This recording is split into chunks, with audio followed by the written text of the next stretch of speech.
What's up, everybody? Sorry I have been out of commission for so long. Yes, I still have a body. Yes, I'm still operating. What it has been a completely huge transitioning process from the last videos that I've ever made, other channels I've done, affiliate marketing I've done. I don't even care to go over that right now because right now I'm going to take the time to make this video about another video that I made that I didn't even have audio recording. So I've tested this one. It works fine, great. And beyond all that, I think I even made it when I was stoned. I don't even smoke anymore. It's like I don't get high. I got plenty of herb, but I don't even bother to get high. I don't care about it because I got too many cool things in life that I'm pursuing. I'm excited about, or at least I'm trying to do. And yes, I'm kind of fluffing a little bit of that because I'm going up, I'm going down. But this video, I'm gonna make a video about the other one, and I have calmed down a whole lot, tremendously from the time I made that one. But I think it needs to be heard. I think I need to share my spirit, or at least I feel compelled to do it. First off, let me find this content that I've been looking at lately. Actually, I think I can remember it off the top of my head, but it's better if I show it on my phone. So, this right here. Well, yeah, there it is. You can barely see it. It says "You badass." Okay, and you can't see all the information probably in there because I'm looking at the video as I'm making it here, but it's by Jen Sincero. You badass, and some of you have already read that book, or you've already looked at the audio, whatever, or listened to the audio. But listen to me. I've been listening to that for the last 2 days. It's not very long of a time listening to it. It doesn't matter. I needed a supercharge to get me back in this kind of spirit where I'm able to make some videos and hopefully do it on a consistent basis. But this video, like I said, isn't about all that. It's about this freaking Diablo 4. Okay. I made like an hour-long video, which, yeah, maybe I don't need to take you through it on this one. But I'm going to share with you that game is ridiculous. And it's not the game, actually, it's the developers. These content makers, I could go all day about it. I don't even have a list of, I'm going to be scrambled around telling this thing, but that's how rants need to be. I mean, honestly, if you wanted to come from the heart, it can't just be structured, organized, and all the way to, no, you're going to hear everything. So here's what I will tell you about my experience playing Diablo 4. And this is why I'm even putting this content in here. Just another voice. I have not gone through and looked at all the bad commentary rants that people are making about this game. I felt like that would just be a detraction from me playing it. I wanted to experience it in its totality. And so I have got a level 100 Necromancer. That's the character I decided to choose. I've always been a Necromancer in all the Diablos. And so this was no different. I figured I'd do it here. I didn't play Diablo 3. I played 1 and 2. And 1 and 2 was good for the time period, right? Let's just be honest. We didn't have games back in the day, and they were fun. Those were real fun. Hell, the exciting part, which was fucked up part, was that you could be out there grinding away, in the open world, wherever you were at, in a dungeon or something, and you would get killed. At least this is my memory. If I'm wrong, I'm wrong here. But I remember dying and my gear just going, tring! And I would go, oh God, I gotta hurry up and get back there before somebody loots my body. That was hilarious. It was fun. It stayed exciting. I partnered with other people on there. It was like I had better communication, I feel like, with that than I did with this Diablo 4. But that could be potentially because of all the new mediums of what people use to communicate, like with Twitch and stuff like that, Discord. I don't ever use those services really, but I'm better at it. I just don't use them as not much.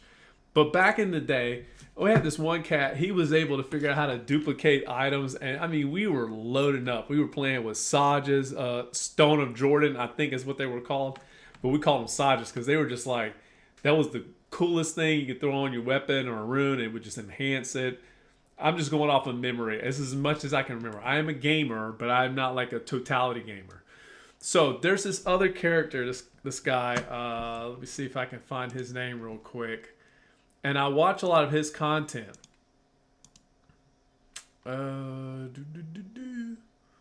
Actually, I'm not going to spend the time since I just want to make this video. But anyways, I'm making a rant, but there you need some context. This guy really spelled it out for some people that are in the demographic that are going to play this game. There are people that have played way back when they were younger. They're older now. They're in their 30s like me. And they got kids. I have a kid. And so they don't always have the time to come on and play. But they want to enjoy what they're playing. And they don't want it to go through some kind of diabolical system. Listen, all of the RPGs that are out right now, they're all trying to advance. Listen to me. The community is robbing itself of intelligent development. And what I mean by that is, I've said this when I was in college. When I got through, I had a critical thinking course. I went through it, yeah, I nailed it pretty good. I'm a critical thinker, but I think a little bit of ahead of critical thinking. What is critical thinking for? In my opinion, when I was doing college, I said critical thinking serves no other purpose than to hopefully arrive to something easy. Now, that's what people need to be understanding when they're making these games. You can get as nuancey as you want, granular, I don't care what it is, but bring it back to some level of simplicity that the person playing doesn't have to overthink the entire process. Now, that being said, this other individual said that he's speaking kind of for that group that's in the 30s, and he's a voice for me. He's right. He's like, there's going to be some people on there that don't have a lot of time. They're just going to come on and play whenever they can, and try to advance. They may not be able to hook up with buddies, but they want to be able to go through this thing and just casually come to it. Well, I didn't casually do it so much as I was really trying to advance while I had the opportunity.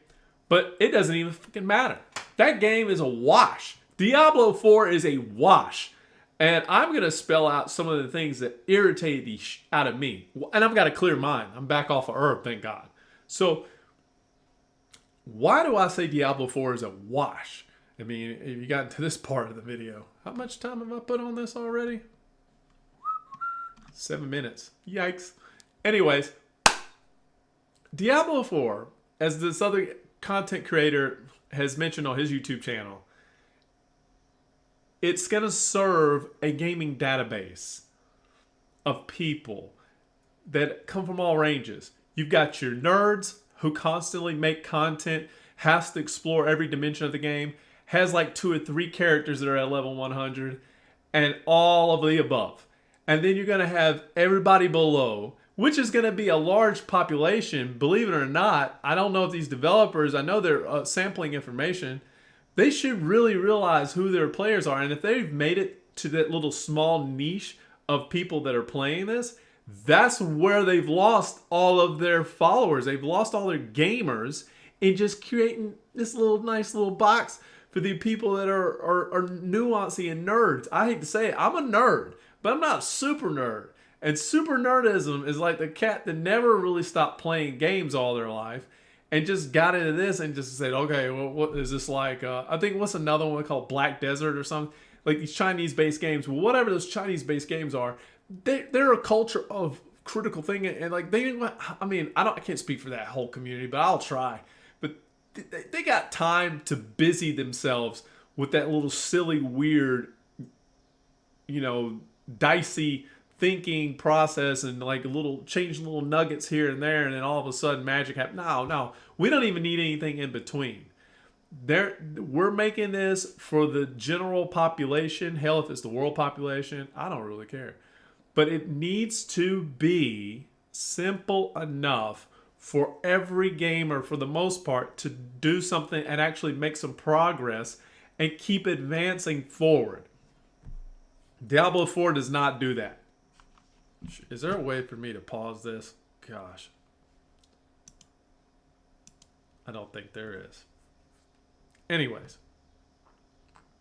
You have to forgive me. I've done something like Hoppy, so I'll be spitting a little bit because that's some of the stuff that comes in. It's like a tobacco snuff. But anyways. So, here's the thing that I will tell you that automatically is a bad rub. well, let me start with the end. Let me tell you the end of this game. Let me tell you the fascination of Diablo 4. If you want to know what the end essence that you will extract from playing this game, what your experience you're going to be driving for, at the bottom line, at the end of this whole thing, is one of two things. It's being the most badass, ultimate badass that you can possibly be compared to other badasses that can sit down and go through all of these different metrics and adjust all these different slider type things. And it's not sliders, but you're picking options and points and skill points.